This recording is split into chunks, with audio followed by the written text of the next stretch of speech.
The whole city knew his name. Chief Emeka Balogun, a man with more money than most countries. His daughter was dying. Doctors from London, doctors from Dubai, doctors from New York. All of them said the same thing. There is nothing more we can do.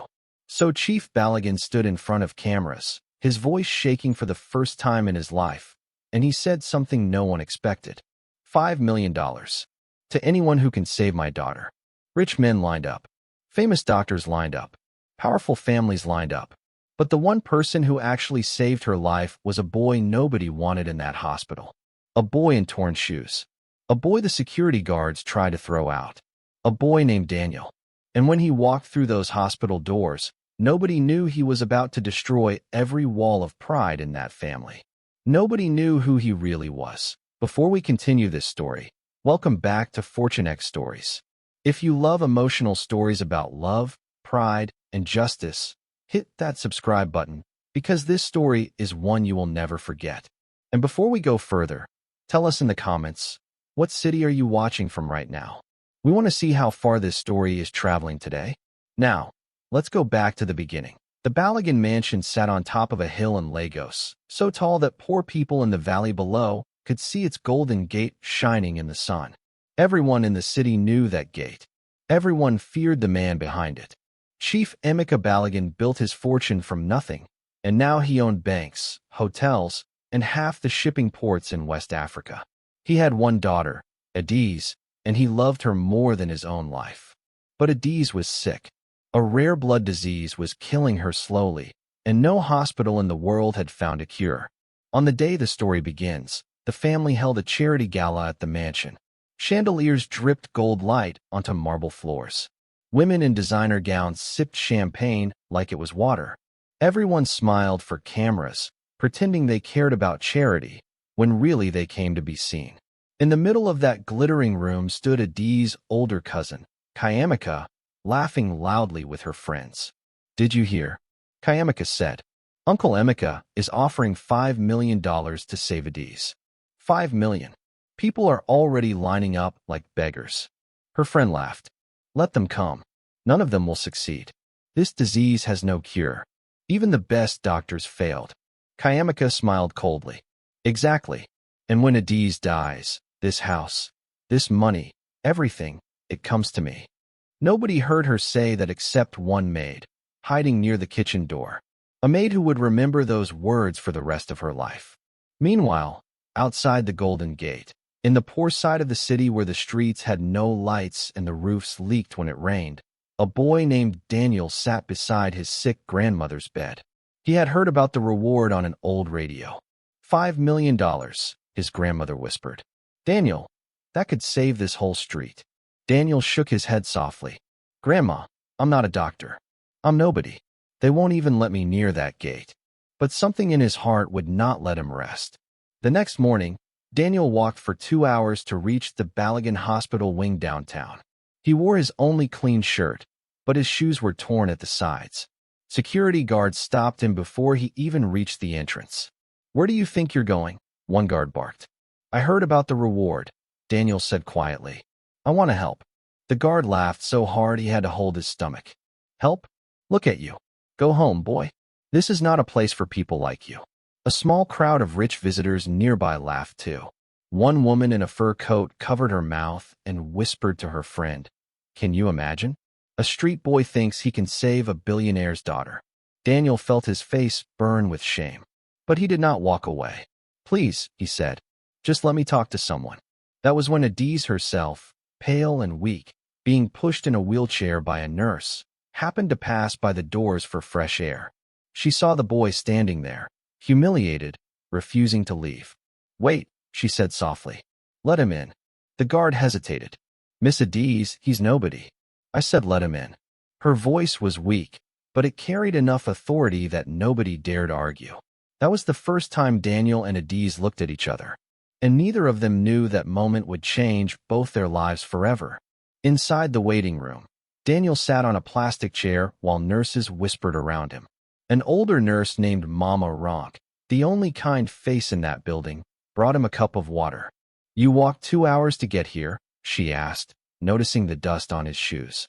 "3, actually." Daniel said with a small smile. I got lost twice. Mama Ronk shook her head, half amused, half sad. Boy, do you know how many rich men have walked through that door claiming they can save her? None of them stayed long enough to even finish the paperwork. And you walked 3 hours just to try. Money doesn't walk, Daniel said quietly. Only people do. Mama Ronk looked at him a long moment, as if trying to understand something she couldn't quite name. You're a strange one, she said, but strange in a good way. Outside, in the parking lot, Kayamika's black car pulled up. She stepped out in high heels, phone in hand, already complaining to someone on the other end of the call. Uncle is letting street people into the private wing now, she said loudly enough for the guards to hear. This family has truly lost its dignity. One of the guards, embarrassed, lowered his eyes. He had been the one to let Daniel through, on Adi's orders. Miss Kayamika, he said carefully. Miss Adiz herself allowed him in. Of course she did, Kayamika snapped. She's always had a soft heart for lost causes. It will be the end of this family one day. Little did she know how true, and how wrong, those words would turn out to be. Back on the poor side of town, Daniel's grandmother waited anxiously by the window every evening, watching the dusty road for her grandson's return. When he finally arrived, dust on his shoes and worry on his face, she asked the only question that mattered to her. Did they let you help her?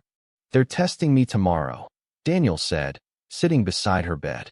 But Grandma, they looked at me like I didn't belong there, like I was dirt on their floor. His grandmother took his hand, her grip weaker than it used to be, but her voice still carrying the strength that had raised him. Let them look at you however they want, my son. What matters is what you carry inside you, not what they see on the outside. I don't even want their money, Daniel said quietly. I just don't want another family in this city to lose someone the way we lost. He stopped, unable to finish the sentence. His grandmother squeezed his hand gently. Understanding the pain, he never spoke aloud. I know, Daniel. I know. That night, Daniel could not sleep.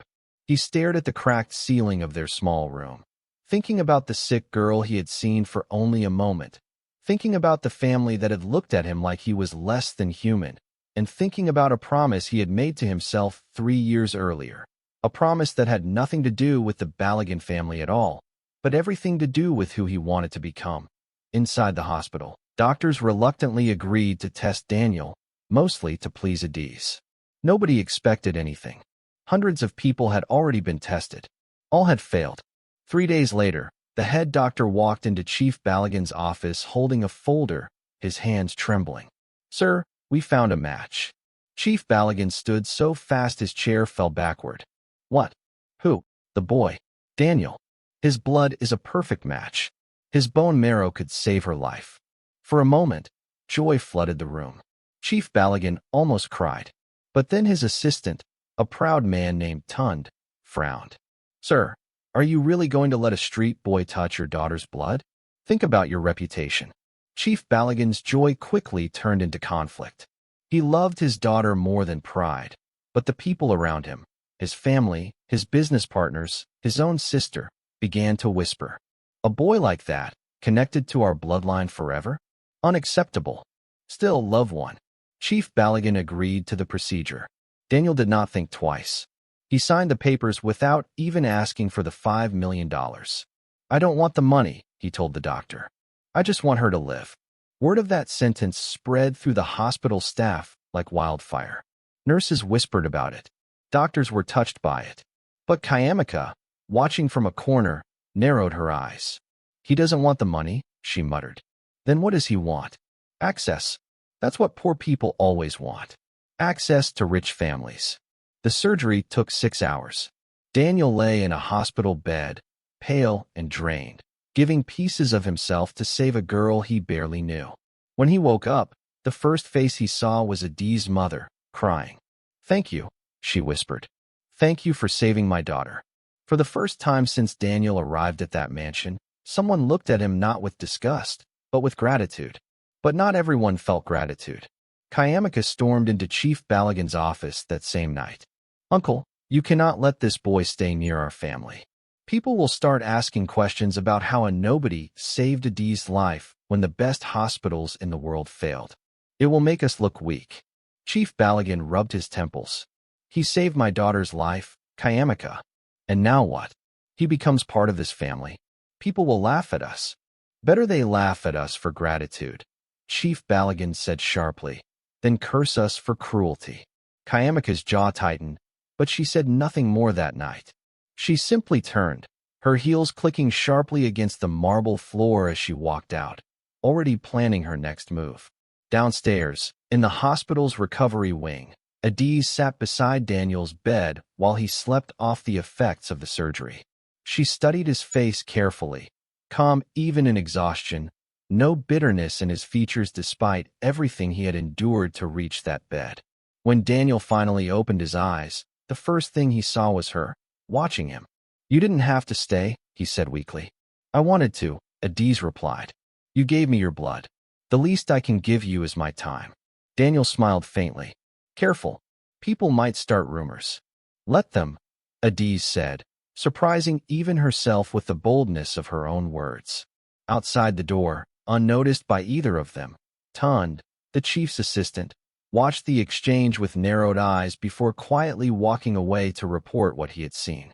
Little did anyone in that room know, they were about to laugh a lot less very soon. As Adiz recovered, she insisted Daniel stay in the guest house on the property so doctors could monitor them both. Chief Baligan agreed, more out of gratitude than acceptance. It was there, in a small quiet guest house far from the noise of the main mansion, that something soft and real began to grow.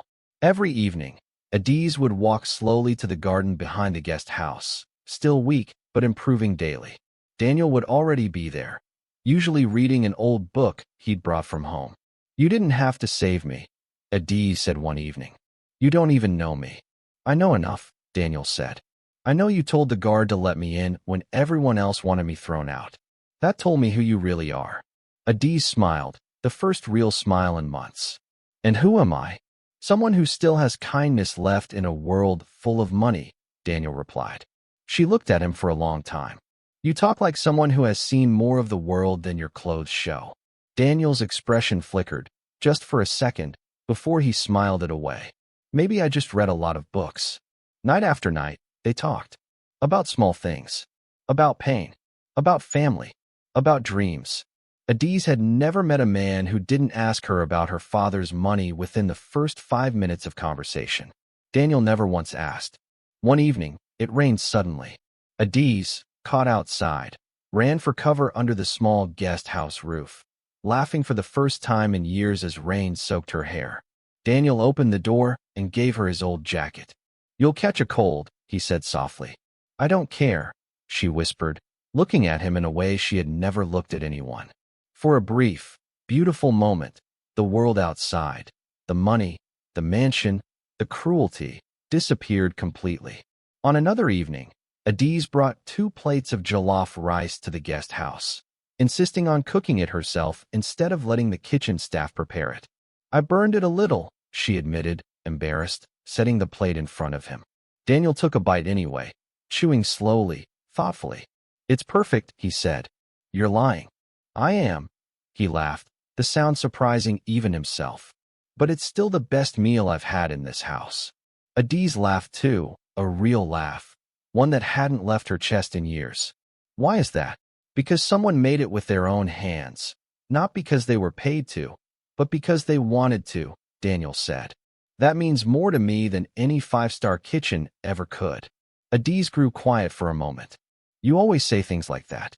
Like you've lived a life where nobody ever did anything just because they wanted to." Daniel's smile faded slightly, replaced by something distant and heavy.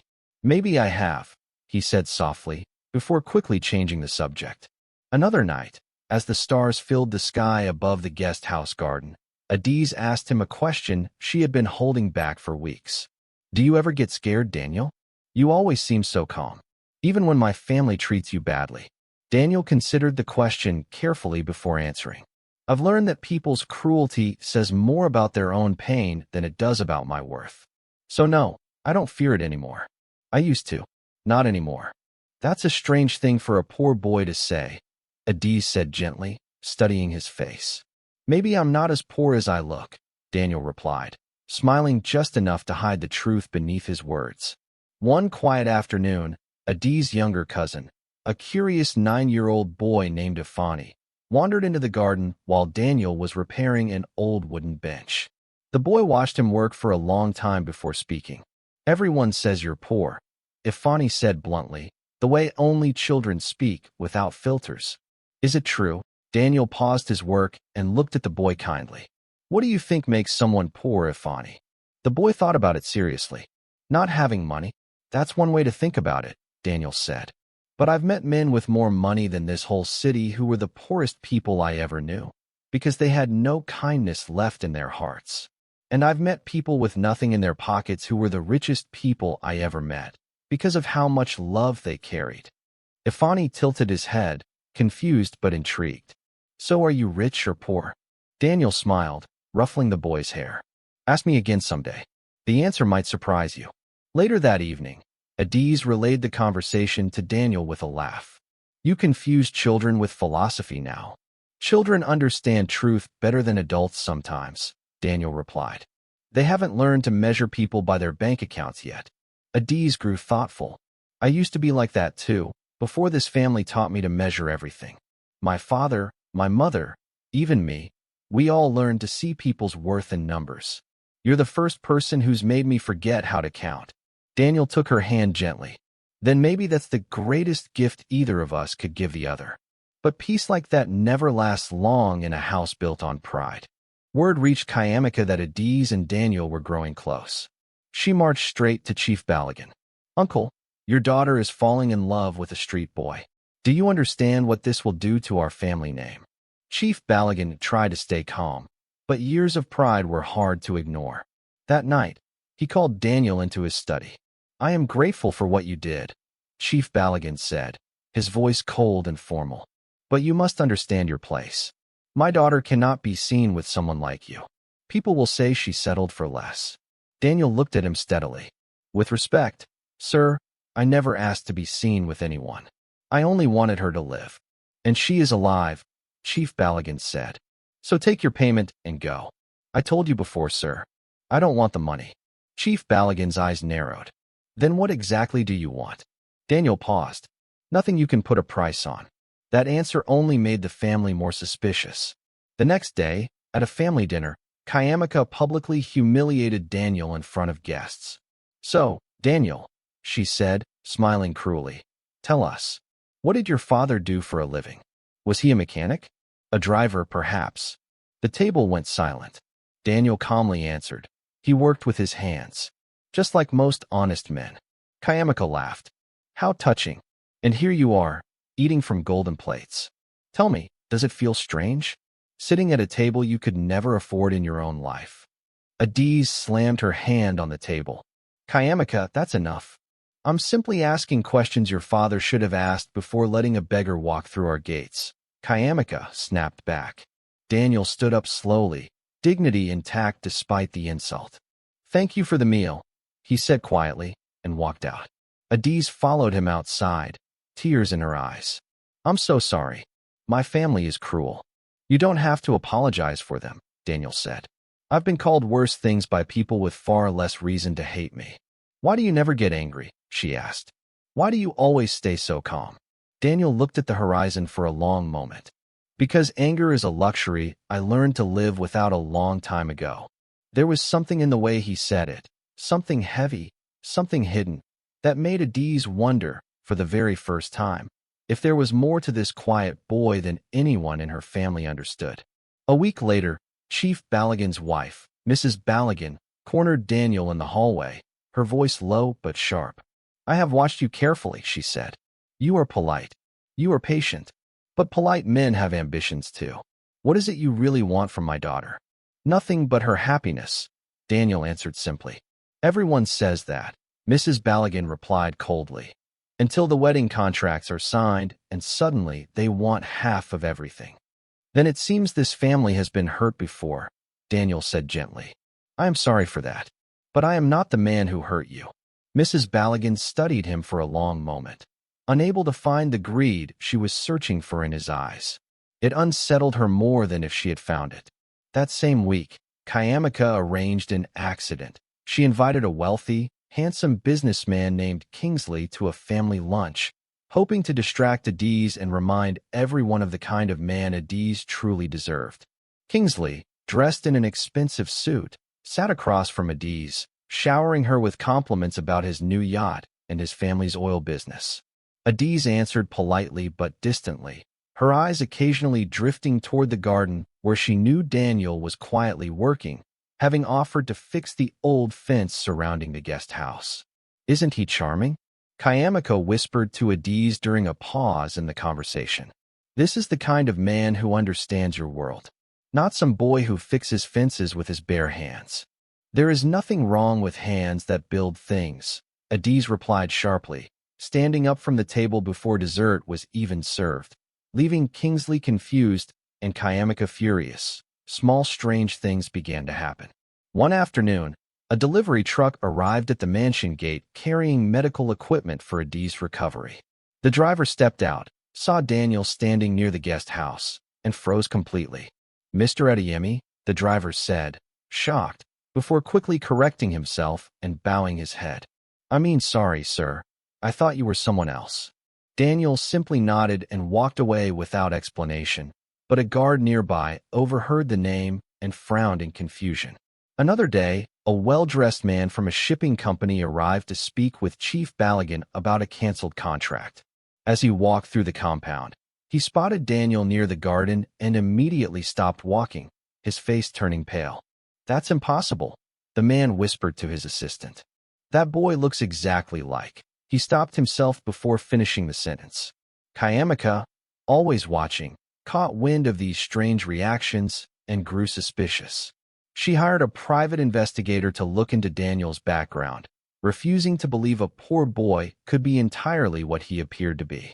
Meanwhile, Adiz noticed small details too.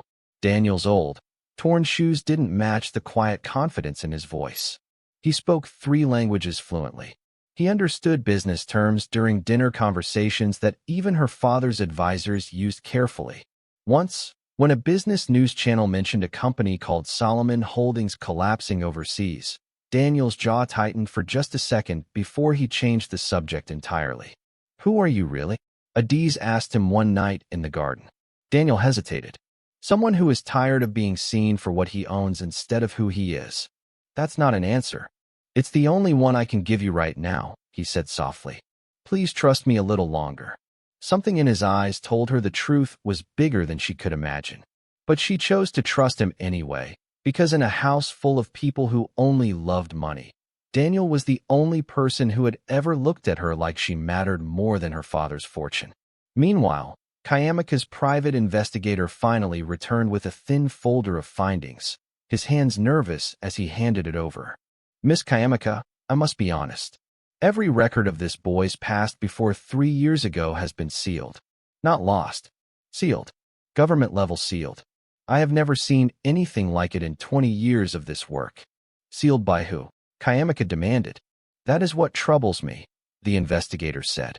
"Only extremely powerful families can seal records that way. The kind of family that owns judges, not just lawyers." Kayamika snatched the folder from his hands, flipping through pages of blacked-out documents and dead-end searches. Her hands trembled, not with fear, but with a dawning, horrifying realization. "He's not nobody," she whispered to herself. "He was never nobody." She said nothing to her uncle. If Daniel truly was someone powerful, she needed proof before she humiliated herself further. So she waited, watched, and planned her next move carefully, deciding the upcoming business gala would be the perfect place to either expose him as a fraud or finally understand exactly who he was. Meanwhile, Daniel received a quiet phone call late one night, stepping away from the guest house to answer it in the dark garden. "Young master," an old, familiar voice said on the other end. "Your grandfather is growing weaker.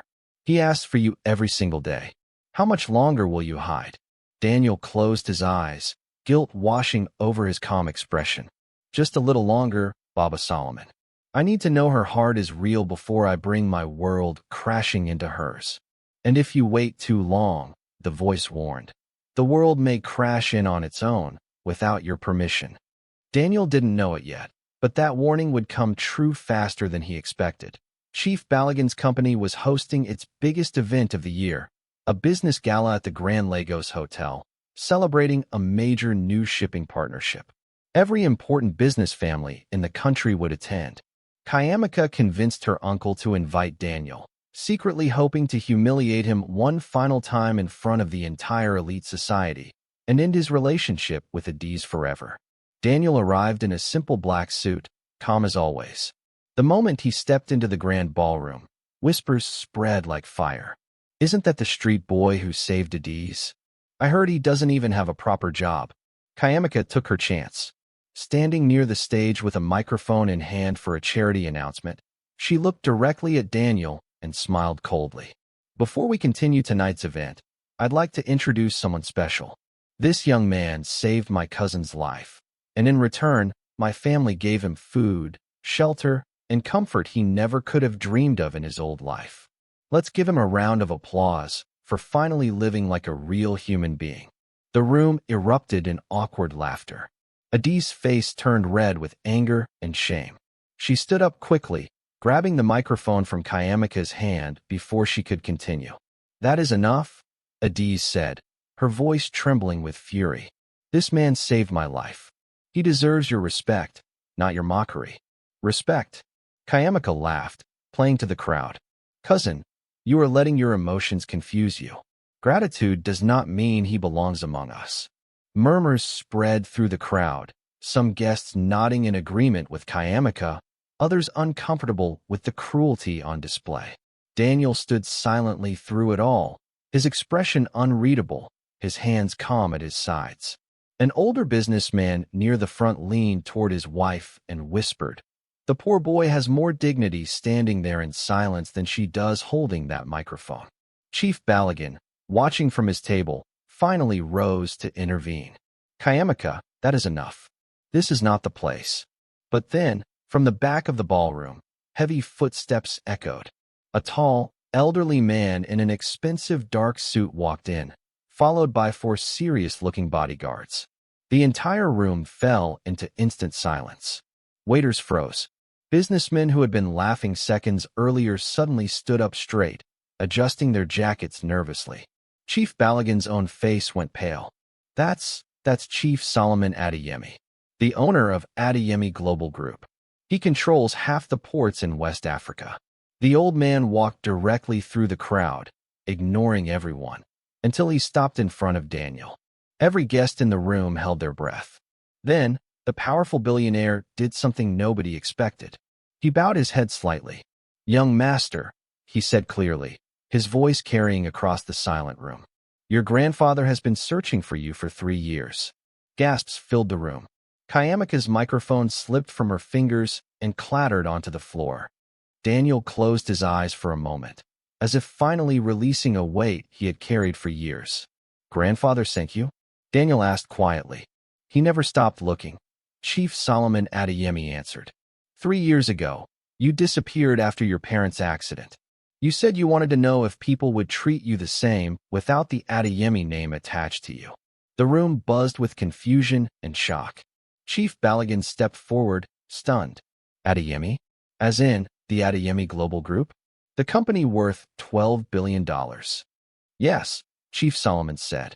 "This young man is Daniel Adeyemi, sole heir to the entire Adeyemi fortune, grandson of the late Chief Josiah Adeyemi." The silence in the room was heavier than any noise could ever be. Kayamika's face turned white as paper. The very people who had laughed at Daniel minutes earlier now stood frozen, terrified of the words that had just left their mouths in front of him. Daniel turned slowly toward Kayamika. "You said I should feel grateful just to sit at your table," he said calmly, no anger in his voice, only quiet truth. "But I own hotels bigger than this entire building. I chose to live simply, not because I had no choice, but because I wanted to know who truly saw me as a person, not a wallet." Kayamika's mouth opened, but no words came out. Daniel turned to Chief Balogun next. "You told me to know my place. My place was never beneath anyone. I simply chose to stand there so I could find someone who wouldn't judge me by where I stood." He looked at Adiz, who stood frozen in shock, tears filling her eyes. Everything I told you in that garden was true, Daniel said gently. Every word. The only thing I hid was my name, because I needed to know if you loved the man or the money. The entire room watched, breathless, waiting to see what Adiz would say next. Around the ballroom, the same guests who had laughed minutes earlier now avoided Daniel's eyes entirely. The businessman who had frozen near the garden days earlier finally approached, bowing deeply. Young master, forgive me. I did not recognize you properly before. Your grandfather and I have done business for 15 years. Kingsley, the wealthy suitor Kayamika had introduced weeks earlier, quietly slipped toward the exit, suddenly remembering an urgent appointment elsewhere. Chief Baligan turned slowly to his niece. Kayamika, you investigated this boy. You knew something was hidden, and you said nothing to me? Kayamika's voice trembled. Uncle, I wasn't certain. I didn't want to embarrass the family with an unconfirmed rumor. You didn't want to lose the chance to humiliate him in public first, Chief Baligan said coldly, finally seeing his niece clearly for the first time in years. Leave this event. We will speak later. Kayamika, stripped of her audience and her power in a single moment, walked out of the ballroom in silence, the same silence she had once forced upon Daniel. Adiz did not answer him immediately. Instead, she walked out of the ballroom in silence, leaving everyone stunned, including Daniel himself. He found her outside on the hotel balcony an hour later, staring at the city lights. You lied to me, she said quietly, without turning around. I never lied, Daniel said. I just didn't tell you everything. That's the same thing, she whispered, finally facing him, tears on her cheeks. Do you know what it feels like to find out the person you love is a completely different person than you thought? I'm not a different person, Daniel said softly. I'm still the same boy who sat with you in the rain. The same one who listened to you when nobody else did. Money didn't create that. That was real. How do I know that for certain? She asked, her voice breaking. Daniel stepped closer, gently taking her hand. Because I could have told you the truth the very first day, and you would have smiled at me differently, treated me differently. I wanted, just once in my life, to be loved without my name attached to it. You gave me that. Please don't let my silence take it away. Adiz cried freely now, all the pain of betrayal and love mixing together. You hurt me, she whispered. I know, Daniel said. And I am sorry. Truly sorry. But I never once hurt you with cruelty. Only with silence, because I was afraid of losing the first honest love I had ever known. They stood there for a long time in silence, the noise of the city far below them, both hearts slowly finding their way back to each other. Days passed. Daniel gave Adiz space, never pushing, never demanding forgiveness. He simply stayed close, patient, steady, proving through actions instead of words that his love had never been a lie. Slowly, gently, Adiz's heart began to open again. One evening, she found him again in the same guest house garden where their story had begun, now sitting quietly on the same bench. She sat beside him without a word for a long moment. I read about your grandfather's company today, she finally said. $12 billion. Hospitals, ports, real estate across 3 countries. And you slept in a guest house smaller than my bathroom. I didn't need any of that here, Daniel said. I needed to know what it felt like to be loved simply because I was Daniel, not because I was an Adeyemi. And now, Adiz asked, now that I know both. Daniel turned to face her fully. Now I need to know if the girl who fell in love with a boy in torn shoes can still see him inside the man in an expensive suit. Adiz reached for his hand, lacing her fingers through his slowly, carefully, like rebuilding something delicate. I see him, she whispered. I never stopped. For the first time since the truth came out, Daniel allowed himself to fully exhale, the weight of 3 years of hiding finally beginning to lift from his shoulders. The next morning, Daniel took Adiz to visit his grandmother's old home for the first time, the same small house with the leaking roof where his journey had begun. Adiz stepped carefully over the cracked doorstep, taking in the modest room, so different from everything she had ever known. This is where you grew up? She asked softly. This is where I learned everything that matters, Daniel replied. My grandmother raised me here after my parents passed. She never had money, but she had more wisdom than every boardroom I've sat in since. An elderly neighbor, recognizing Daniel, poked her head through the doorway, eyes wide with disbelief. Daniel? They say on the television you are some kind of billionaire now? Is this true? It's true, Mama Beezy, Daniel laughed. Then why are you standing in this old broken house instead of your fancy mansion? She asked, bewildered. Daniel looked around the small room, memories flooding back. Because a house doesn't become worth less just because you become worth more. This is still home. Adiz watched him quietly, understanding then, more than ever, the depth of the man she had chosen to love.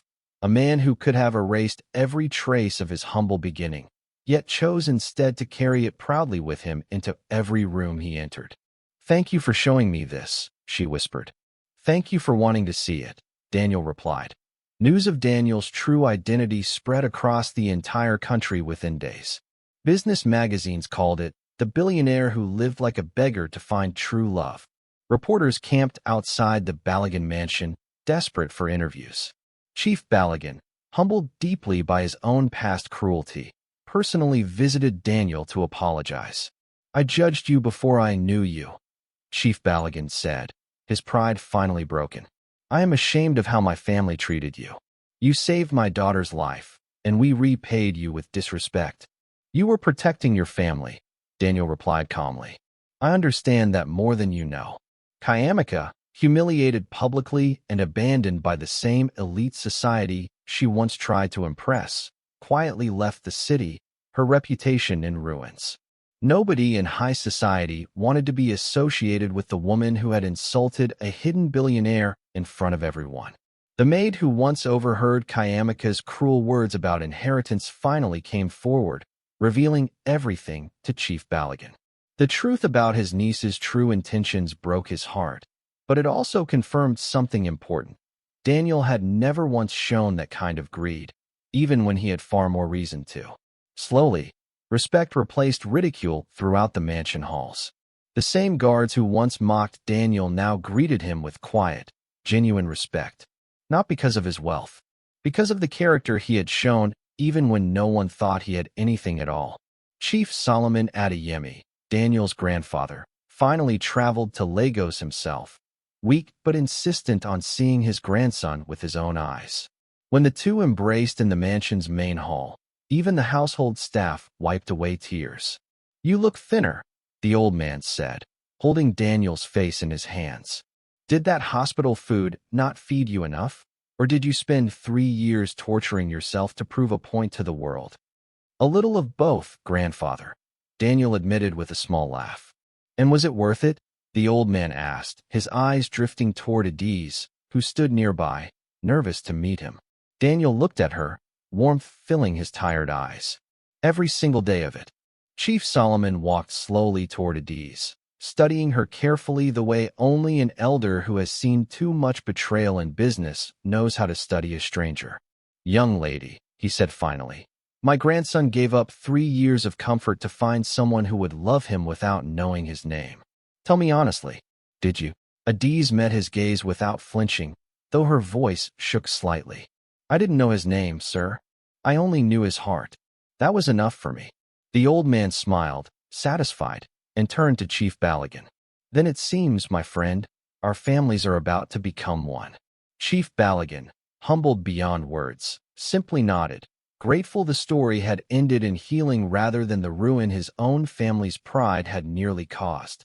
Months later, in the same garden behind the guest house where their story had quietly begun, Daniel knelt in front of Adiz, holding a simple ring, nothing extravagant, nothing designed to impress anyone watching. I could have given you the biggest diamond in the world, Daniel said softly, but I wanted to give you something that matched how our story started. Simple, honest, real. Adiz, tears of joy instead of pain this time, nodded before he even finished speaking. Yes, she whispered. 1,000 times yes. Their wedding was small, quiet, and full of genuine emotion, a stark contrast to the loud, prideful galas the Balogun family once hosted. Chief Balogun walked his daughter down the aisle with tears in his eyes, finally understanding that true wealth was never about money at all. Daniel used part of his inheritance to build free health clinics across the poorest neighborhoods of Lagos, ensuring that no family would ever again be told, "There is nothing more we can do," simply because they couldn't afford treatment. He often visited those clinics personally, in simple clothes, exactly like the boy who once walked through a hospital gate with torn shoes and an unbreakable heart. Adiz stood beside him always, no longer the fragile, dying girl from the beginning of this story, but a strong woman who had learned the most important lesson of her life. That real love never asks what you own. It only asks who you are. And somewhere in that quiet garden, under the same sky where a rich man's daughter once fell in love with a boy in torn shoes, love had finally, completely, healed every wound that pride and money had ever caused. They once said he married poverty.